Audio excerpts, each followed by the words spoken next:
Yes! Your Dodgers have won the World Series! Despite winning the World Series last year, the Dodgers have hired a new GM. Me! And I'm broke. So I'm introducing massive budget cuts, slashing the payroll from the top of the league towards the very bottom at $100 million per year. But besides being cheap, I also love Shohei Ohtani, and especially the revenue that he brings in for my team. So I want to keep him. But the challenge is, how do I work around this $46 million a year contract? The answer is, of course, that we're going to have to make massive changes to this roster. But the thing is, even though I'm cheap, I still want to win. And I want to win the World Series. Well, how are we going to do that? We are going to have to completely overhaul this roster, trading away superstars like Mookie Betts, Freddie Freeman, Teoscar Hernandez, and pitchers like Yoshinobu Yamamoto, Blake Snell, and Tyler Glasnow. All combined, these guys make up $160.8 million of the Dodgers' payroll. But of course, we need to cut about $300 million of payroll. So there are even more trades I will have to make, moving off of guys like Tanner Scott, a reliever, Michael Conforto, who plays outfield, Chris Taylor and Tommy Edman, both utility guys, Will Smith, a fantastic catcher who I thought I might be able to keep in this rebuild, but unfortunately not, and then Kirby Yates, a closer, and of course Max Muncy, who plays third base. So that makes up another $103 million. And guess what?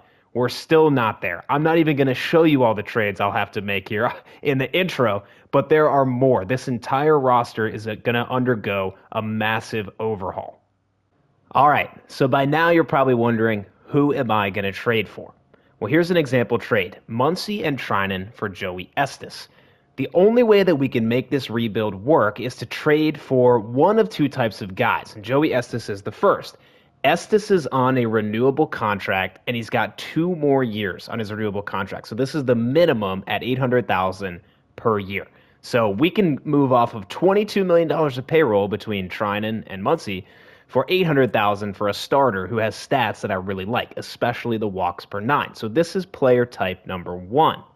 The second type of player that we are looking for is guys who got pre-arbitration extensions. A great example is Colt Keith.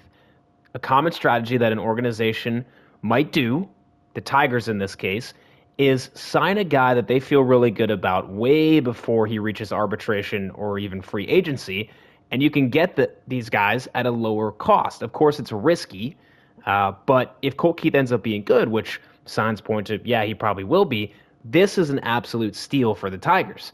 So another trade I might make here is trading Tyler Glasnow, who's costing $27.3 million a year, for a very good infielder in Colt Keith, who has room to grow and is only going to cost $5 million.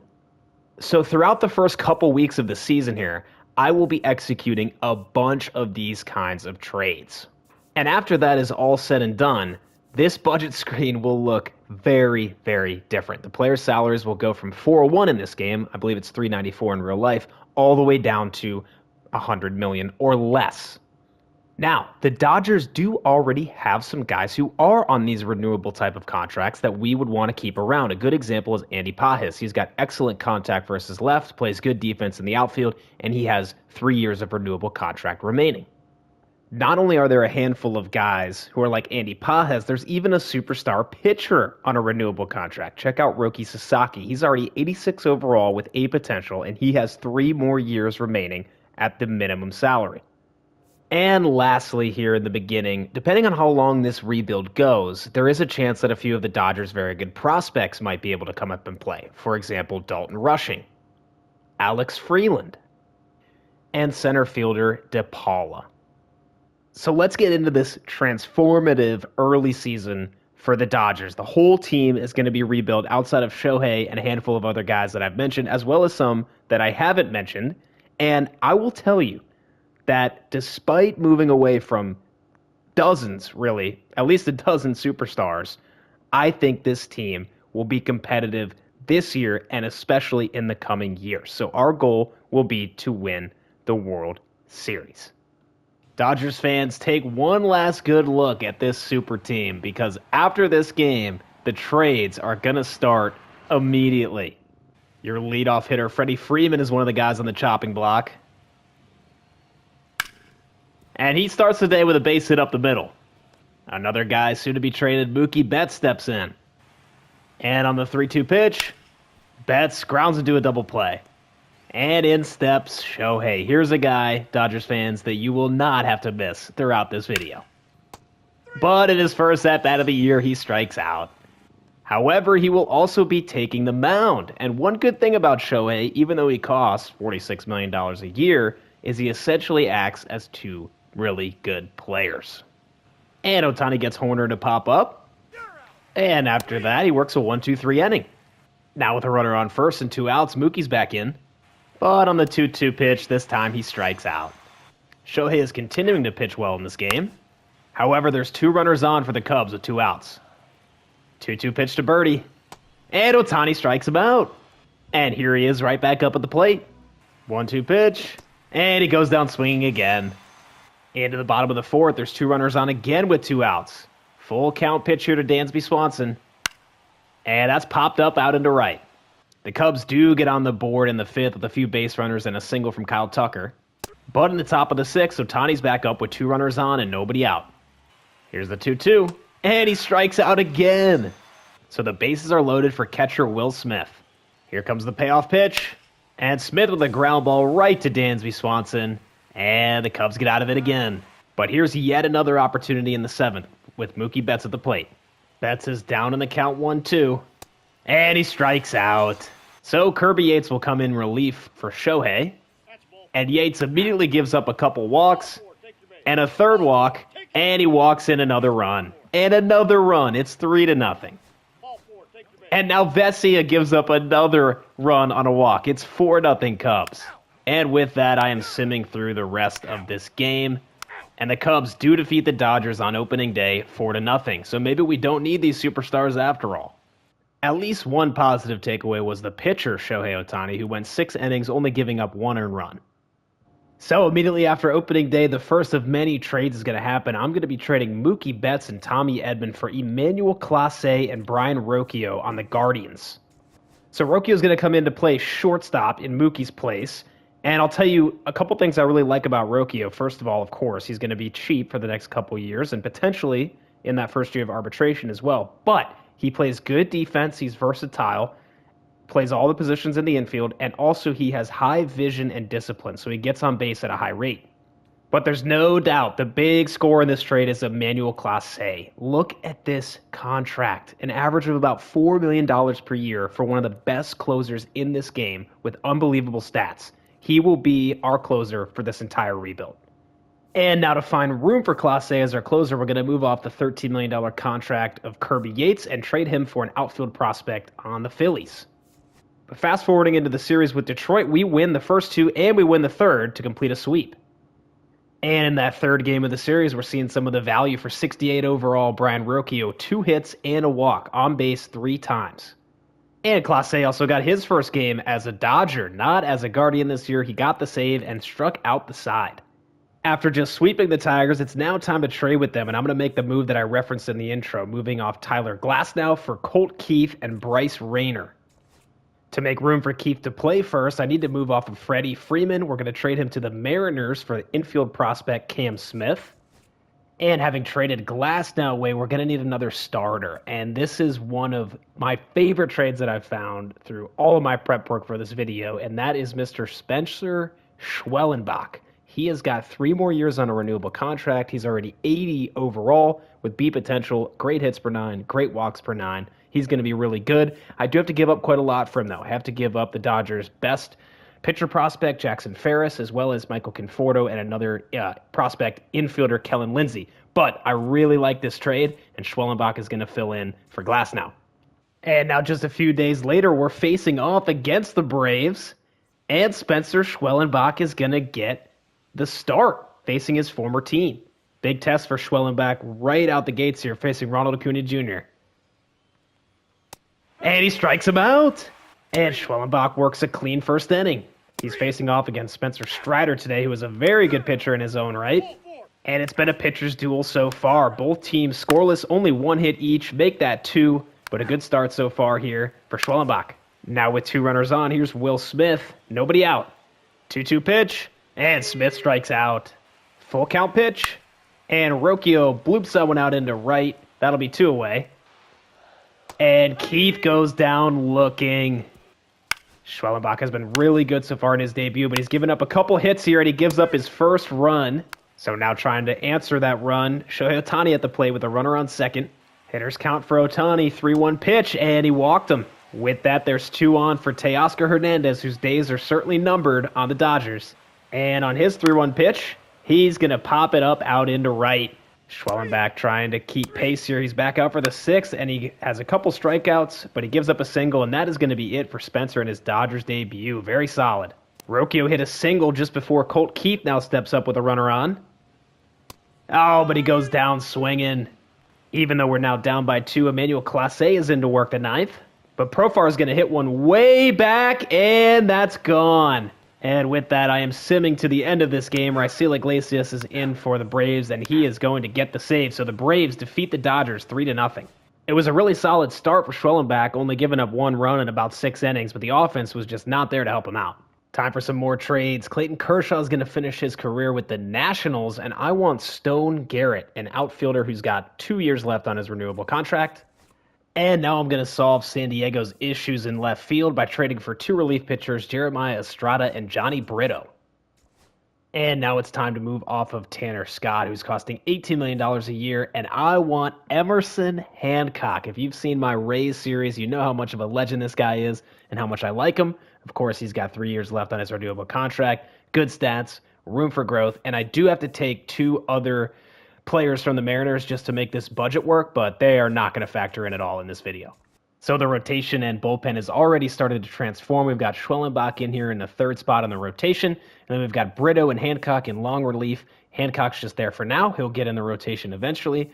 And then we've got Estrada here in middle relief, and of course Clase as our closer. The lineup has also changed a lot now with Stone Garrett in playing left field, Rocchio at short, and Keith at first base.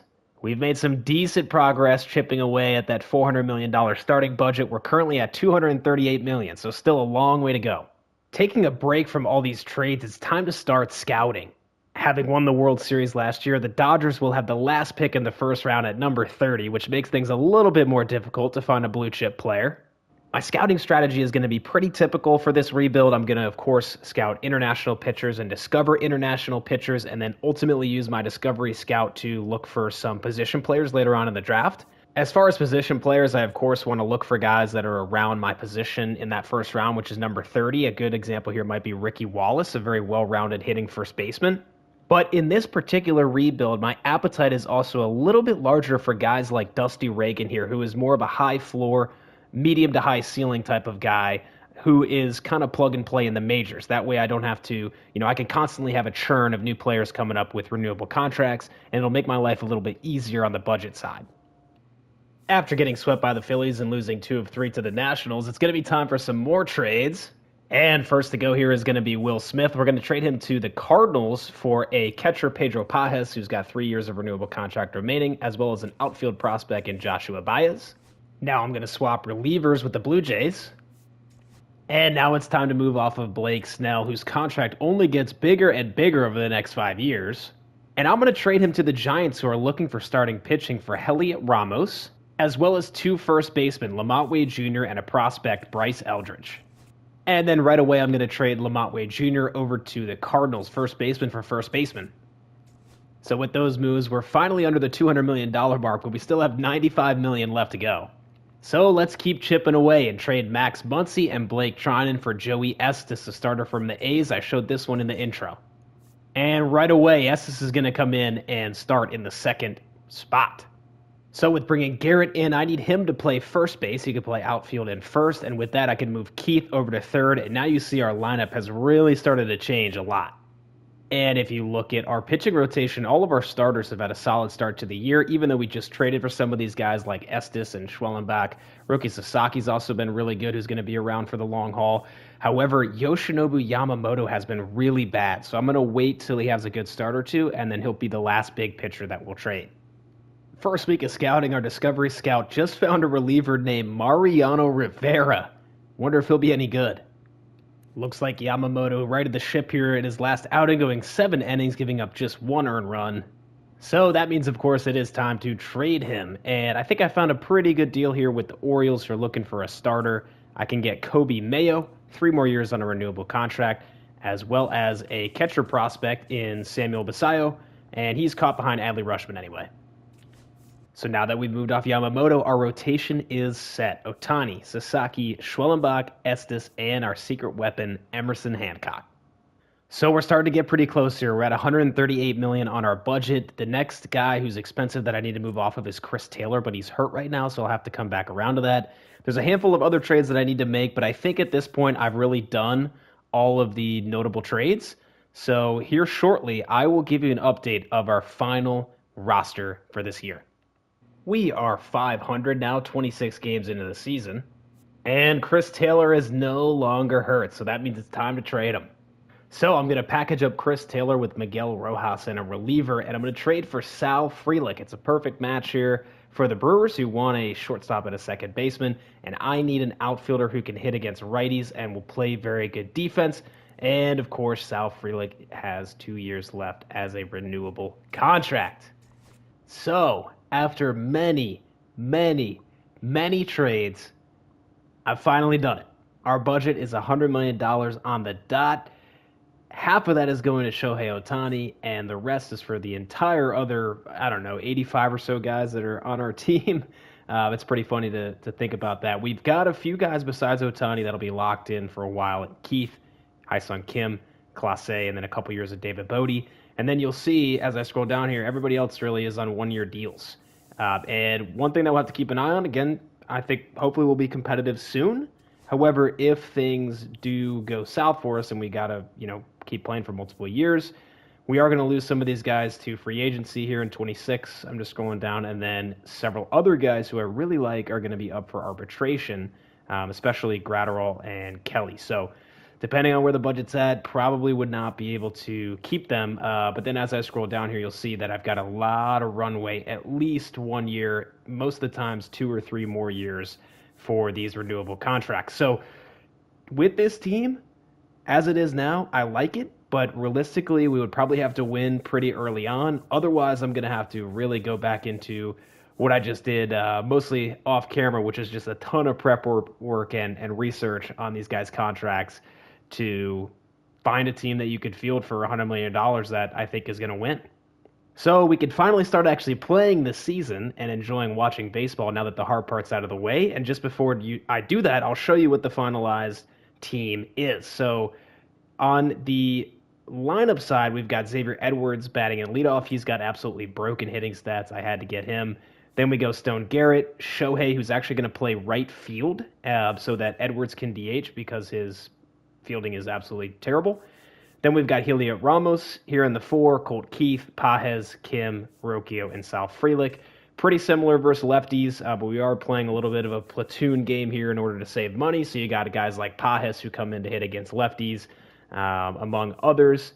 So yeah, I feel like despite, most of these guys being mid to low 70s overall, I do feel like this is a pretty good team.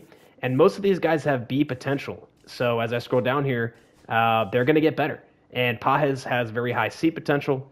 Kim similar.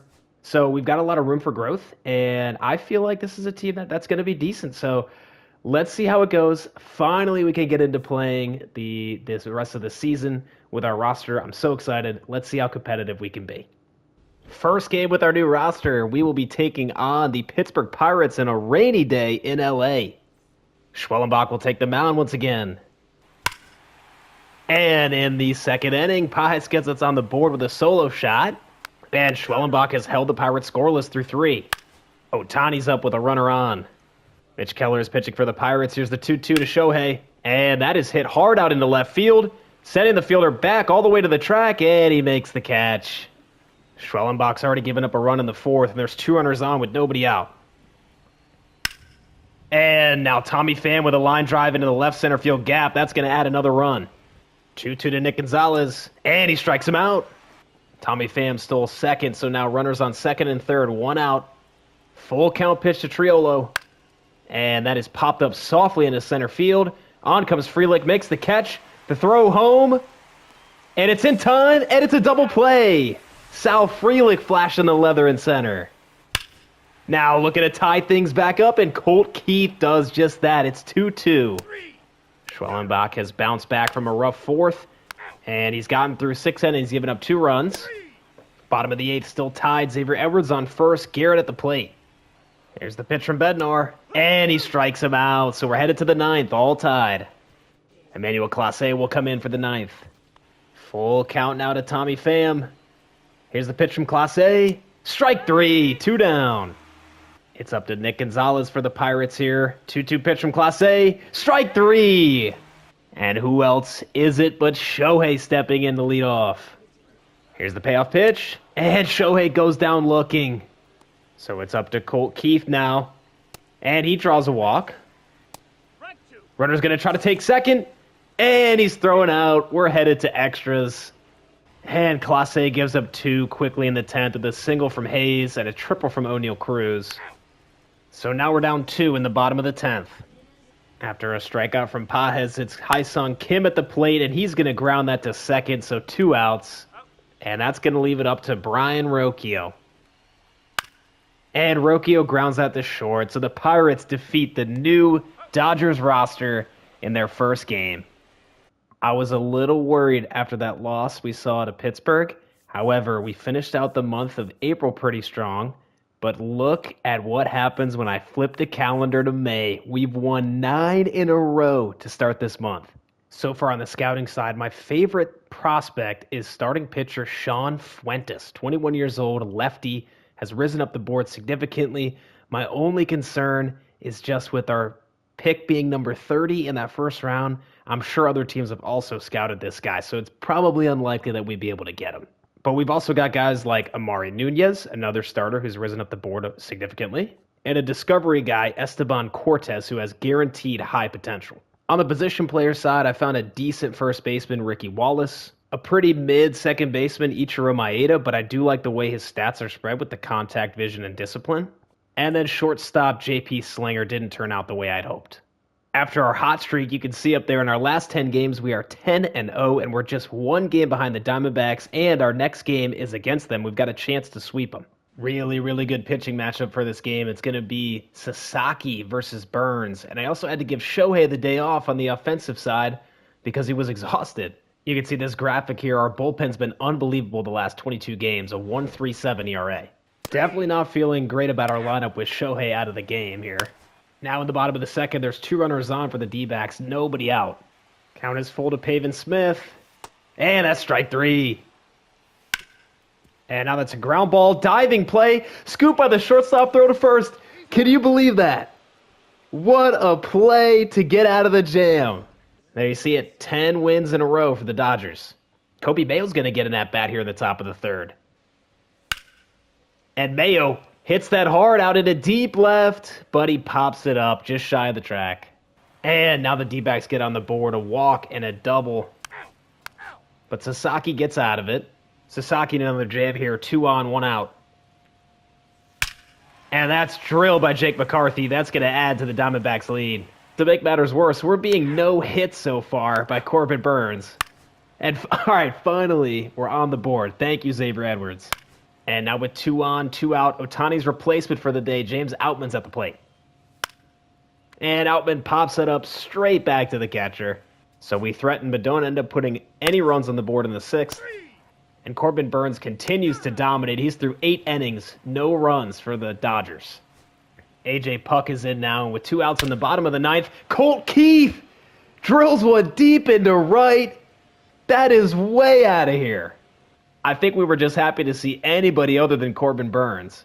Kevin Ginkel comes in now for the D-backs. And unfortunately, our last hitter is our backup catcher, Hunter Fiducia. And he's going to ground it to first, so the D-backs end our streak. So Corbin Burns and the Diamondbacks do end our streak, and despite all of our success lately, I don't think I've entered a game where we've won yet.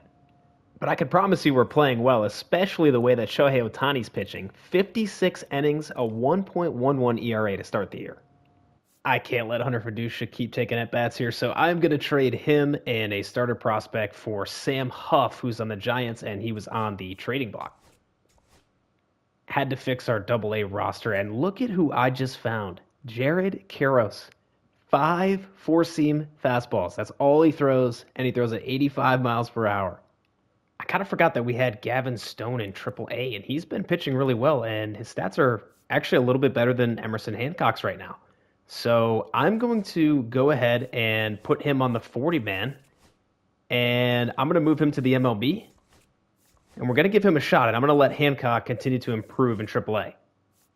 After the loss to Arizona, we continue our hot streak in May, winning the next 5 straight games. Diamondbacks are 4 games ahead of us in the division, and we've lost the first 2 of the series. Shohei is pitching today, and with Pages hurt for a little bit, it's going to be Dalton Rushing, the catcher prospect, coming up with the bases loaded. And Rushing flies that one out into the right center field gap, but that'll be caught. Should bring home a run, though, and the Dodgers take a 1-0 lead. Another rookie steps in, Kobe Mayo. And Mayo drills that one over the left fielder's head. That could clear the bases. It's now 2-0. Make that 3-0. A double for Kobe Mayo. Ohtani with a solo shot in the leadoff hole to extend the lead to 4. And he's continuing to pitch well. 2 runners on, though, 1 out for Del Castillo. On the 2-2 pitch. Ground ball. That's going to get into right field for a base hit. The bases are going to be loaded. Shohei could really use a double play here. But that's smoked. Way back into right. All the way back to the wall. And it's a grand slam for Pavin Smith. He ties the game. But a single from Edwards and a double from Frelick give us the lead right back. And now more trouble for Shohei. 3-2 pitch. And that's going to be popped up out into center field. So Shohei gets out of it. We're into the battle of the bullpens now. And the lefty Vesia's in a jam. But Vesia strikes out Naylor. And now Gratterall will come in to clean things up. Gratterall's got really good stats for this game. Oh, but Del Castillo doesn't care about his stats. That's way out of here. D-backs take the lead. So we're down 2 in the bottom of the 8th, but no outs and a runner on first. Hai-Sung Kim kills it. That's way out of here. Tie ball game. The Diamondbacks would go on to put up 3 in the 11th, taking down the Dodgers and finishing the sweep. That was a really good game, but I still haven't been able to catch a win for us. Looks like Dusty Reagan is only okay after all. If I knew he was going to come in at the high end of his potential, he'd be a decent pick. But yeah, not as good as I thought he might be. Tie ball game against New York. Xavier Edwards trying to give us a lead. 1-2 from Loizaga. And that's drilled in the right center field gap. That's going to bring in 2 runs. So I finally was able to catch a win as Emmanuel Clase comes in and shuts down the Yankees. So we finished the month of May the way we started, and we're just 3 games behind the D-backs. Gavin Stone's been really impressive in the MLB. 5 starts, under a 2 ERA. And also Clase is doing great. He's in the lead for reliever of the year right now. 25-0 in save opportunities. Really tough break here. Schwellenbach's going to be out 1 to 2 months with a broken ankle. He had been fantastic so far this year. I'm going to have Landon Knack fill in for him in the meantime. Bottom of the 10th in LA, trying to walk off the Giants. Pitch from Duvall. That's a ground ball, base hit. That's into right field. Throw's going to come to the plate. It's not in time. Dodgers win. And with that, we're 44-26, a half game out. Our offense has been really good, 3rd in the league in runs. But our pitching staff's been even better, 1st in runs allowed. Really exciting news. Our Discovery Scout found Kian Sizemore, and after 1 week of scouting, he looks unbelievable. Discovery center fielder, this guy could be a game changer. We've also found the number 4 pitcher in the draft, DJ Shell. He looks similarly amazing. It looks like Kian Sizemore is really good. I hope I can get this guy with our first pick. Even though he's a Discovery guy, definitely feels like a guy I want to secure on my team. Unfortunately, this Discovery closer appears to be injured, so not sure about him. But our Discovery Scout just found another unbelievable infield prospect here, Elijah Marsh. So I am definitely scouting him now. We end up sweeping the Rockies and winning the first 2 against Kansas City. And now we're tied for the division lead. And it looks like Elijah Marsh is going to be a great pick for us. 85 to 95 potential. He looks like he could be really, really good. The hitting stats are fantastic. Philly's making a move here, trading for Lawrence Butler. And this is a guy that I looked at for bringing in on this rebuild since he's cheap for a couple of years, but ultimately could make it work out. just about to head into the All-Star break, and we're currently 3 games back for the D-backs, so we slid a little bit, but we're well clear of the other 3 teams in our division. Shohei is currently leading for Cy Young. Clase still leading for Reliever of the Year. And Kobe Mayo is currently in first place for Rookie of the Year with Haesung Kim right behind him. Our best offensive player, of course, has been Shohei, but Heliot Ramos is not far behind him. Mayo, Edwards, and Keith have also been pretty solid. But really, it's our dominance on the pitching side. Brito and Clase have been amazing in the bullpen, as well as Miller, Vesia, and Banda. Can't wait to get Schwellenbach back, but yeah, I mean, pretty much the entire staff has been fantastic. Headed into the MLB draft, I feel like this is some of the best luck I've had in scouting in a while, and I'm really excited about it. There's 2 great discovery position players towards the top of my board in Elijah Marsh, 13th overall, second baseman, looks awesome. And then we have Kean Sizemore, who looks very similar, just a center fielder. Either one of these guys in that first round I'd be happy with. Sizemore can also play shortstop, and he looks like he'd be a really good shortstop with that fielding and reaction, speed. Looks like a great player. So either one of those guys I'd be really happy with in the first round. As far as the pitching goes, the number 1 guy on my board is actually a discovery guy. He's ranked number 2. He's a lefty, guaranteed high potential. I would love to get Sean Fuentes. But I'm going to prioritize the position guys. So if I can't get Fuentes, there's many other discovery pitchers that I'd be interested in, like DJ Shell, Esteban Cortez, Forrest Hillman, and even Vinny Bermudez. In the middle of my board is a lot of pitchers who rose up the board quite a bit, so it might just end up making my decision tougher, but these are some other really good options for us in that first or second round. So I'm very excited. Let's get this draft started. How about this? Dusty Reagan just got picked 3rd overall. I can't believe that.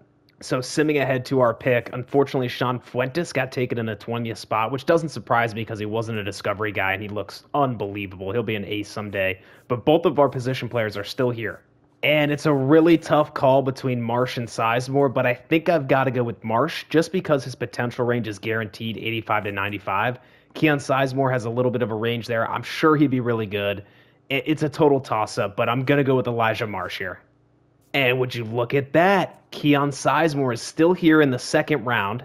And since none of my discovery pitchers are really super highly ranked, I think the best bet is to go with Keon Sizemore.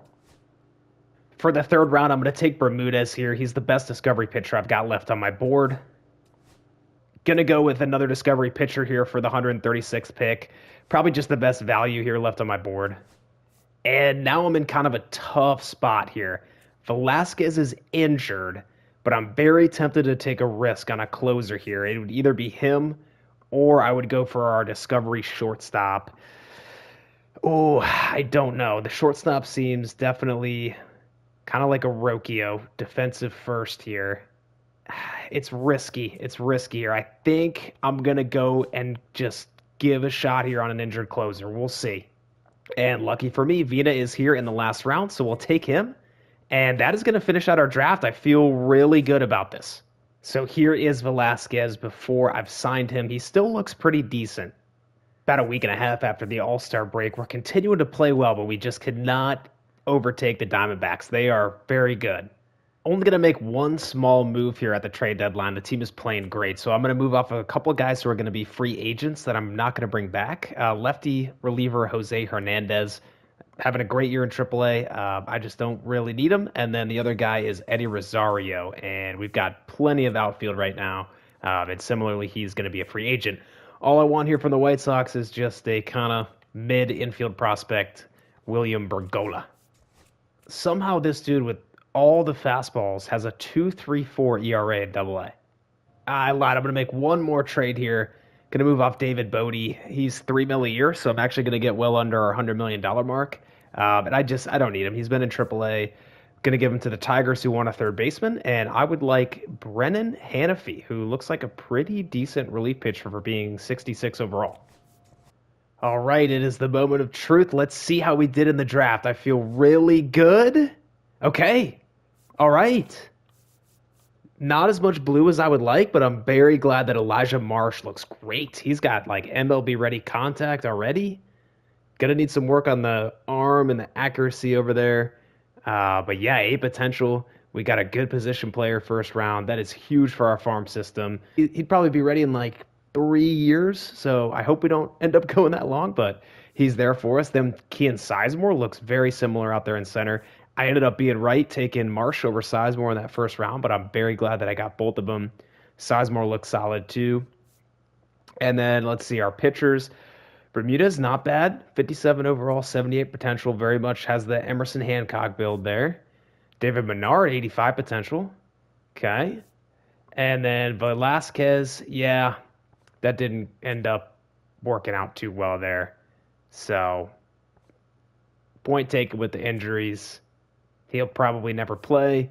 And then Vina, who we got shortstop there in the last round, 54 overall, terrible hitting stats, but a little bit more depth for the farm system. We're a decent trade piece. I'm very happy with these first two. I'm pretty happy with Bermudez. He could play, if we went out too far in this rebuild that I would really like. And the rest of these guys, we'll see. We'll see. Finally, Schwellenbach is off the injured list. We've definitely missed him in our rotation. Very glad to get him back. But then a couple days later, the absolute worst thing possible has just happened. Shohei Ohtani is hurt. He will be out for the rest of the season. Cannot imagine a worse situation than this. I don't know what I'm going to do. By far our best player on both sides of the ball. Yeah, this is tough. I just sent Knack down for Schwellenbach, but he's going to have to come back up in the MLB, and then I got to figure out something with our lineup. This is brutal.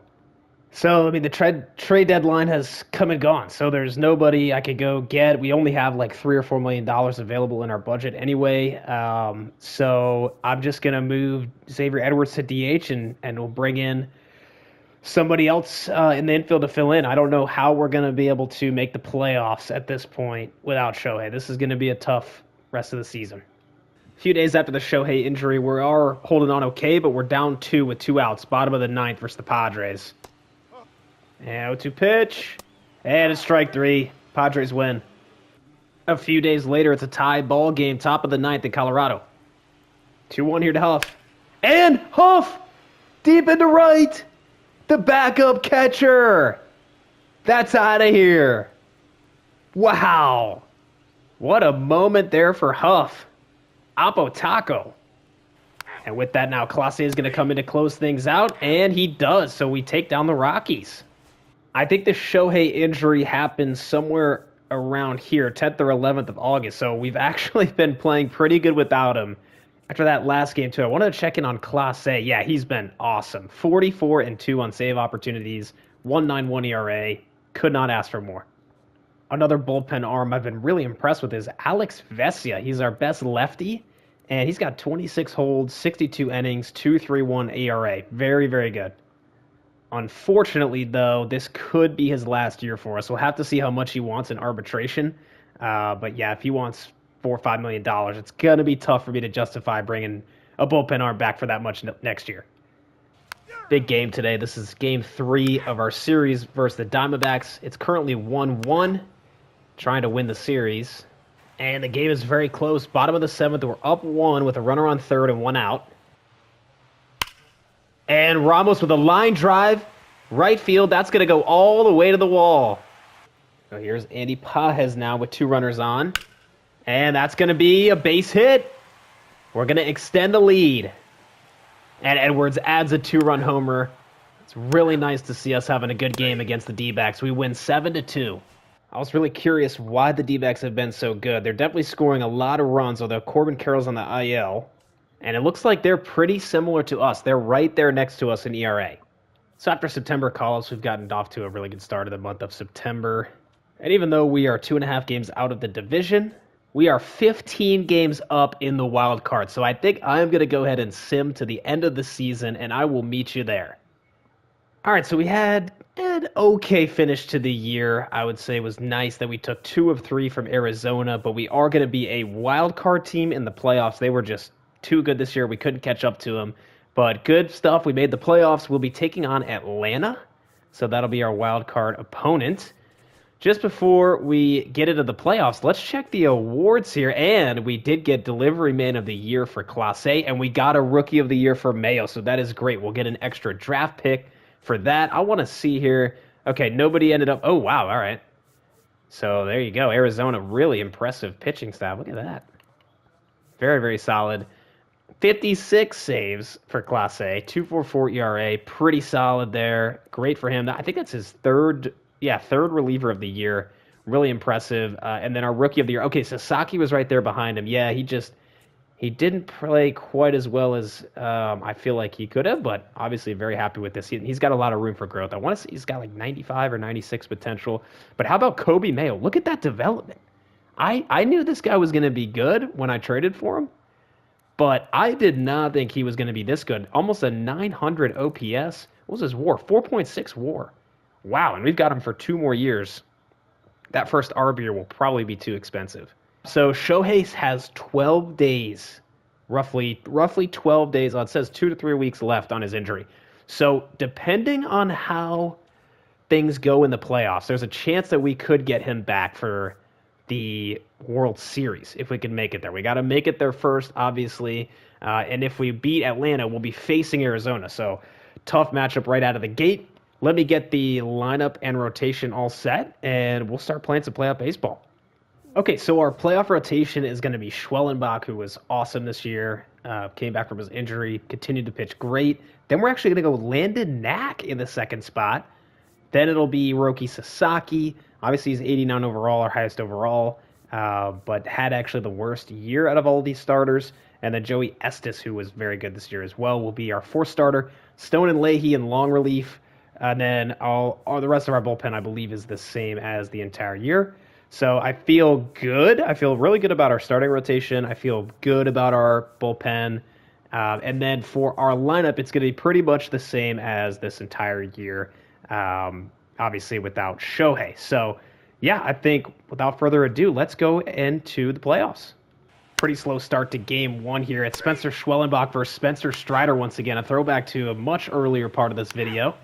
Spencer Strider's been unbelievably efficient. Still has half his energy left, and we're in the 7th, but Hai-Sung Kim ties up the game with a solo shot. So finally, the Braves go to the bullpen, and now we've got 1 on with nobody out in the 8th. And now Outman's going to lay down a bunt, and that is a beauty. So we're going to have 2 in scoring position, and he's going to be safe at first. This is a huge opportunity. We need to capitalize. Bases loaded, nobody out. Crowd on their feet. And Xavier Edwards is going to ground that to third. Third baseman steps on the bag and gets a double play, but we do take the lead. We'll take it. Kobe Mayo reached on an error, so there's 2 on, 2 out, 3-2 pitch to Ramos. And that is smoked. Way back into center. Harris is back on it to the wall. It's out of here. Elliot Ramos calls game. So a very exciting game 1, and Kevin Kelly seals it for us. Landon Knack is going to get the start for us here in game 2. Knack is in a jam right away here with 2 on, nobody out. Acuna at the plate. Acuna is definitely the best player on the Braves. They have a pretty good team. He had a great year, 897 OPS. 1-2 pitch, and strike 3. Big K from Knack. But next up is Marcelo Zuna, who has absolutely broken hitting stats, and he had a 915 OPS this year. 3-2 pitch, and Knack with another huge strikeout. And now that's going to be a ground ball. Diving attempt. That will save a run. Bases are now loaded against Olsen, who has a lot of power, but he grounds that to second base. What an inning from Knack to come back. Starter for the Braves is Reynaldo Lopez, who had a very, very good year. And James Outman gets the scoring start at a 2-run shot here in the second. But now another tough spot for Knack. 2 on, nobody out in the third. 2-2 pitch. And that's going to be a ground ball double play. Flip to second, over to first. High throw, but that is a huge pitch from Knack, and good defense there by the middle infield. We added on another run, but now there's 2 on, 1 out in the top of the 7th. But Willie Castro grounds that to second. Diving play from Kim, and he throws it into the stands. So bases loaded now. 1 out.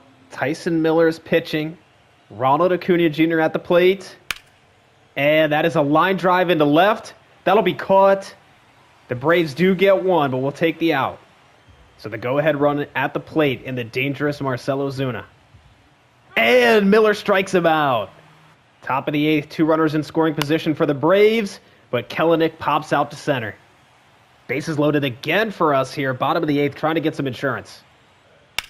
And Edwards with a base hit into right. That is going to extend the lead. And now Kobe Mayo with another base hit. It's going to be 6-1. So we end up cruising to a nice 9-1 victory over the Braves. We had a homer in there as well that I did not get on camera. But we end up winning the series 2-0. Really good. That was a pretty solid Braves team. That's a big milestone for us to get through the wild card. After taking down Atlanta now, it's time for a huge series. We'll be playing against one of, if not the best teams in the league last year. We saw quite a bit of them. It'll be us versus the Diamondbacks in a 5-game set.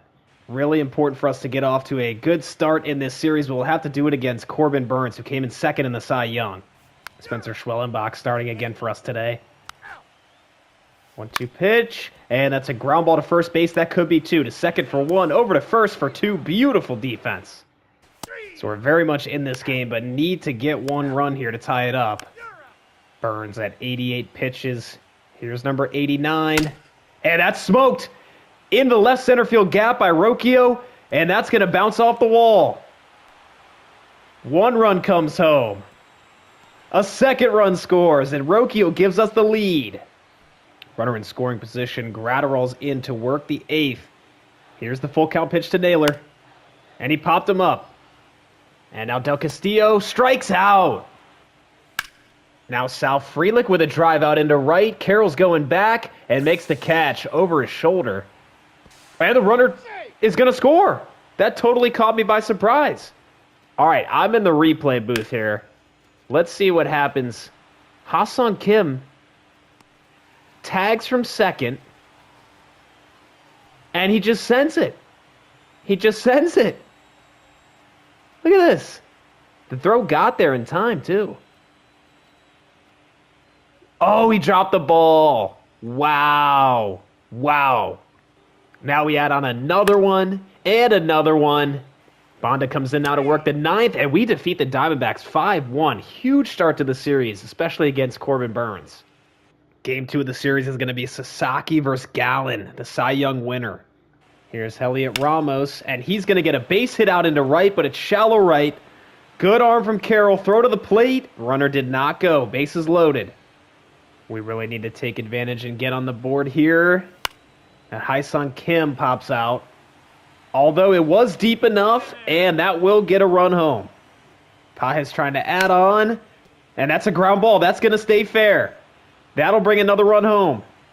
But the Diamondbacks answer, and the bases are loaded with Josh Naylor at the plate. The pitch from Sasaki. He struck him out. Sasaki's continued to be impressive today. He's going to come out, but he goes 7 innings, only giving up 1 run. Now Clase is going to come in to try to finish this off. And now the 3-2 to McCarthy, and he strikes him out. Beautiful. A dream start to the series, going up 2-0, and now we get to go home to try to finish it off. We're quickly down 4-1 here in Game 3. And a big part of that is the fact that Landon Knack got hurt in the first with a bruised hand. We had to bring Gavin Stone in the first inning. But it's crazy. Eduardo Rodriguez, the Diamondback starter, also got hurt, and he came out in the 4th. So it'll be a battle of the bullpens, and we've got an opportunity here to chip away at this lead. But Edwards grounds out to second base. We're still down 3 in the bottom of the 5th, but the tying runs at the plate. But Garrett strikes out. Andy Pajes now, and he also strikes out. So we ultimately lose 6-1 in Game 3. It just wasn't our night tonight, but we've got another shot tomorrow. Joey Estes gets the start today for us. It's Estes' first start of the postseason, and he's off to a good start, but we are facing Corbin Burns today. Gino Suarez gave the D-backs a lead, but we've got 2 on with nobody out here in the 3rd. But that's a ground ball to first. That's going to be a double play. And now Ramos drills that one to center field, but the D-backs are going to get out of it. Estes just trying to keep things close here, but he gives up another run. But here's a great opportunity now with 2 on in the bottom of the 7th. Tying run at the plate. 1-2 pitch, and Edwards strikes out. Corbin Burns is finally out of the game, but it just feels like too little too late. And it was. The D-backs win Game 4 and even the series to 2-2.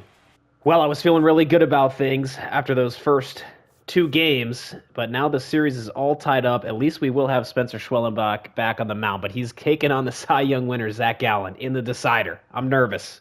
Before I could even figure out what I wanted to say, Colt Keith gets a 2-run homer on the board for us, and we take an early 2-0 lead. That is huge. But Suarez gets one back for the D-backs.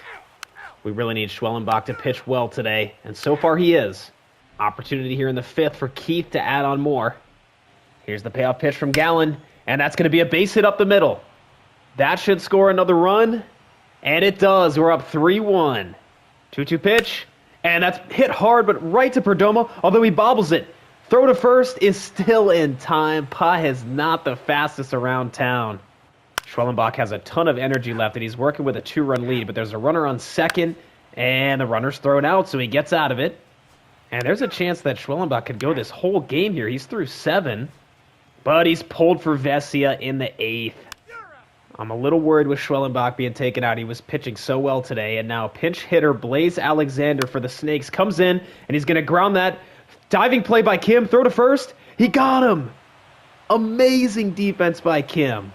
So now Vesia will face Garrett Hampson, who's one of the most interesting builds in this game. Look at those bunt and drag bunt skills. But he's going to swing here, and he's going to get a base hit through the right side. Throw's going to come home, and it's in time. They got him. The defense plays a key role in the 8th, and we maintain the 2-run lead. And Frelick right away hits a solo shot. He does not have a ton of power, but it's now 4-1. What a big swing from Frelick. And now here comes the man, the reliever of the year, Emmanuel Clase. Now that brings up Gino Suarez, and on the full count pitch, Clase walks him. And now Josh Naylor serves as the tying run in the 9th. Here's the 2-2 from Clase. That's hit hard into right. Outman goes back, and he makes the catch. Clase 1 strike away, the pitch, and that is blooped. Over to Rocchio, he makes the catch, and the Dodgers defeat the D-backs. Absolutely massive series win there against the Diamondbacks. We saw all year they were just that little bit better than us, but when it came to these games that mattered the most, our team was able to step up. Schwellenbach was unbelievable, and now we will be taking on the Phillies here in the championship series. The Phillies have a very good roster, just like they do in real life. The one difference is they added Lawrence Butler. I think we saw that earlier on in the year. He had a pretty good season, definitely adds to this lineup.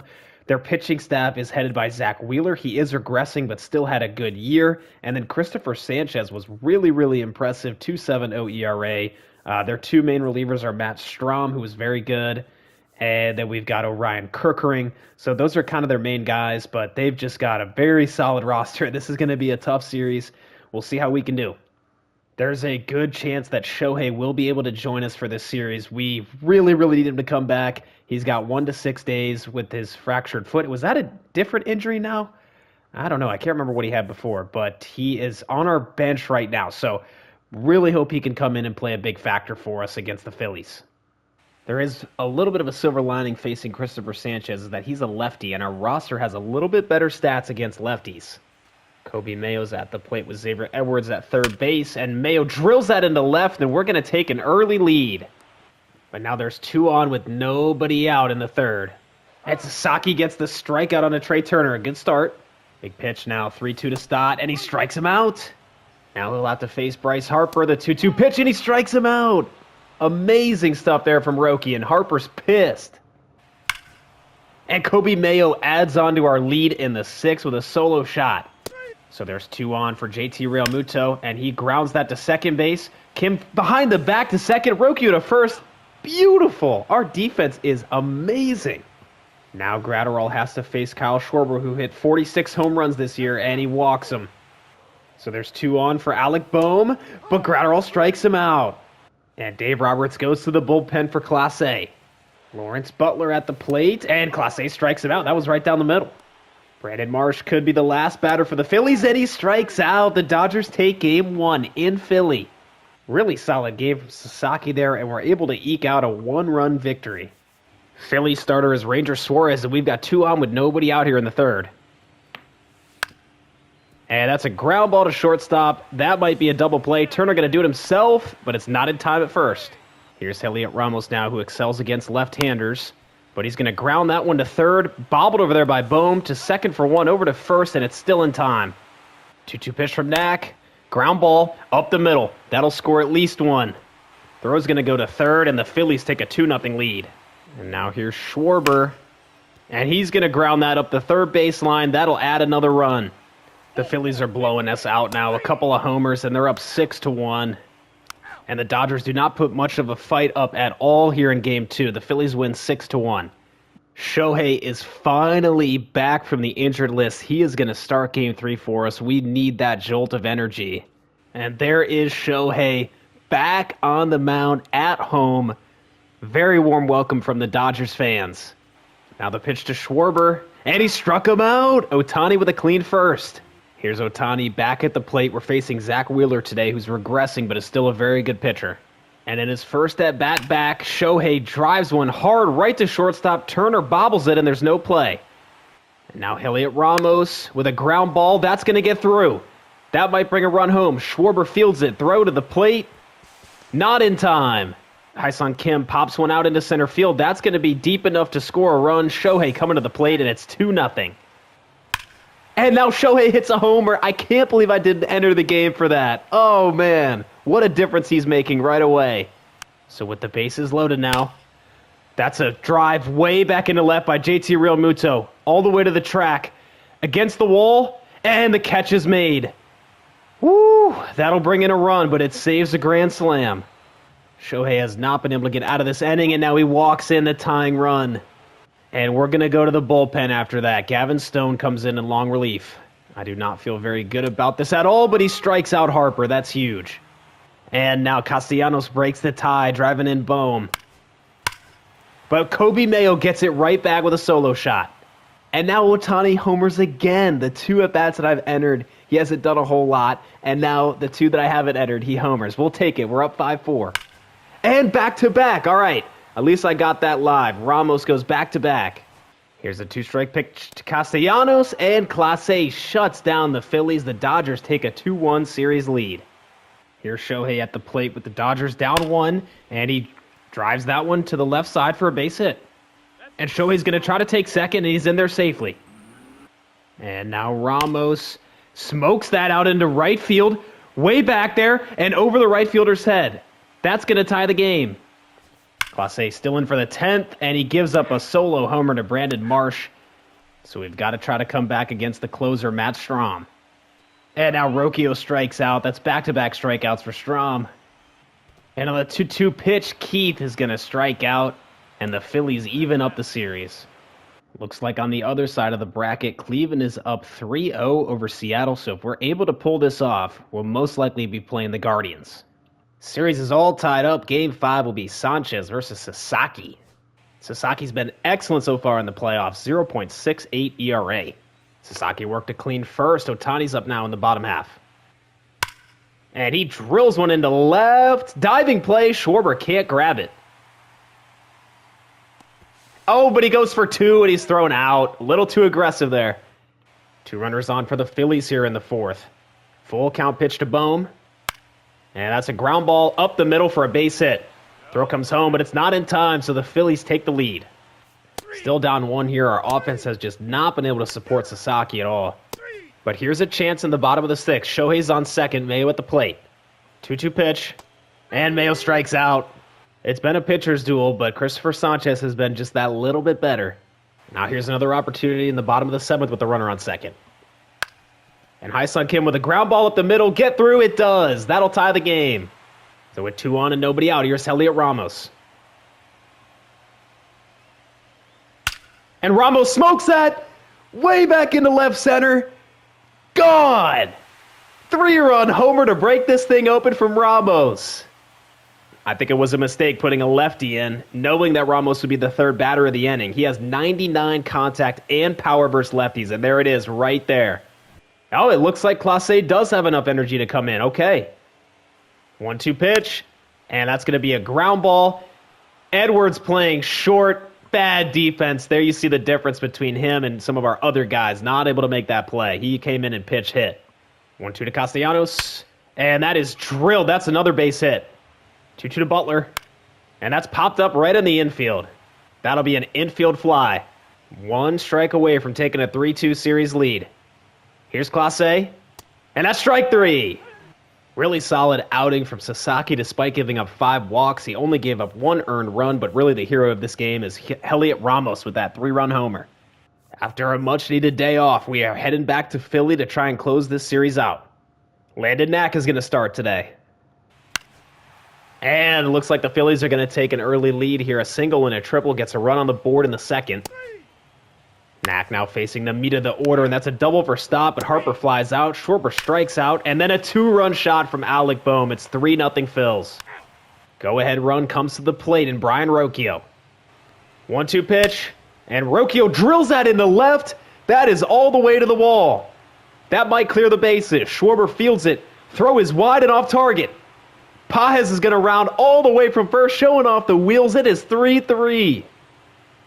Huge moment there in this game. New ball game now as we head into the bottom half of the fourth, and Landon Knack gives up a solo homer to JT Realmuto. It's 4-3 Phillies. 2-2 pitch, and Shohei smokes that in the left with the shift on. That might get down. Schwarber's tracking it, and he makes the catch. Alex Vesia just trying to keep things close here in the ninth, but he gives up a double to Schwarber. However, he's able to get out of it. So Matt Strahm is in to work the top of the ninth. Pages with a ground ball to second. That's 1 out. That'll bring up Ha-Seong Kim, but he strikes out. And now it's up to Pedro Pages. Pages has been cold so far in the postseason, and he strikes out. Strahm shuts us down, and the series is back even at 3. So in the decider game, it'll be Ohtani versus Wheeler. Nerves have to be high heading into this game. I'm nervous sitting here in my apartment. I would love if we could find a way to just dominate this game and not make it close at all. I would also love a Shohei takeover. Here he is in the first. And he's going to ground that up the left side for a base hit past Turner. 1-2 pitch is going to be popped out into center. Got a good piece of it, but not quite enough. Shohei is continuing his strikeout rampage. He has struck out 8 of the first 9 batters today. But things happened quickly, and now there's bases loaded with nobody out in the bottom of the fourth. And I just noticed this, but Kyle Schwarber was actually the MVP this year. 3-2 pitch. This has to find the zone. Oh, he struck him out. Schwarber chased it. He has very good plate discipline. Here's a 2-2 to Boehm, and that's a ground ball base hit up the middle. Frelick in from center. Throw is cut off, and it's 2-0 Phillies. Gotta find a way to get out of this. Shohei strikes out Castellanos and then gets a ground out. Here's the pitch from Wheeler. And that's going to be a ground ball base hit for Shohei. Shohei's going to go for second, and he's thrown out. Oh, that was a little bit too aggressive, I think. And Ramos pops out in the left, so Zach Wheeler gets out of it. I don't have a great feeling about this game, and Bryce Harper adds another one for the Phillies. And now we bring in Kevin Kelly, and he gives up another one. There has never been a bigger at-bat in the young career of Ha-Seong Kim. Bases loaded, top of the 8th, 2 outs. And Ha-Seong Kim grounds it up the middle. Romano knocks it down. Throw to first is in time. And unfortunately, time is running out here for our Dodgers. Matt Strahm is back in with 2 runners on and 1 out. James Outman with a ground ball to second base. Flip to second, but it's dropped. But the out is made. It looks like the out was made. And that brings up the top of the lineup. We need a rally. And Xavier Edwards with a drive. Back into left. To the track. To the wall. It's out of here. Xavier Edwards with a 2-run shot. We're only down 1. He only had 6 homers in the regular season, and that's his first of the postseason. And with that, it'll bring up Kobe Mayo. 1-2 pitch, and Mayo strikes out. Strahm closes it out for the Phillies. We were so close. After that devastating loss, I am simming through the offseason, and the Phillies do end up defeating the Guardians in the 2025 World Series. I feel like the NL was a lot better than the AL overall, so we kind of made it through the gauntlet to get there. I am going to have to go back and do some more research. A lot of this team is going to be the same. Most of these guys are going to stick around. I do want to take a look at the new draft class that came in and see if there was any good young players who are MLB ready that I could add to the squad. We're also going to have to add a couple arms to the bullpen in free agency. So going to have to revamp a little bit, but I like what I saw there. Things could have gone our way very differently. All right, well, that is a wrap for 2025. I'm happy with how we did. I mean, I think we played very well considering we traded away so many superstars. I hope you enjoyed the video, and I'm going to make a bunch of moves here in the off season, and I'll show you those at the beginning of the next episode. And again, our goal is to stay under that $100 million target. It probably won't be quite as exciting in the beginning as it was last episode, but it's still going to be a fun challenge to keep this team under $100 million with the massive payroll that is going out to Shohei, who is half our budget. He's definitely worth it, but it does make for a fun challenge. So hope you enjoyed this episode, and I will see you soon for 2026.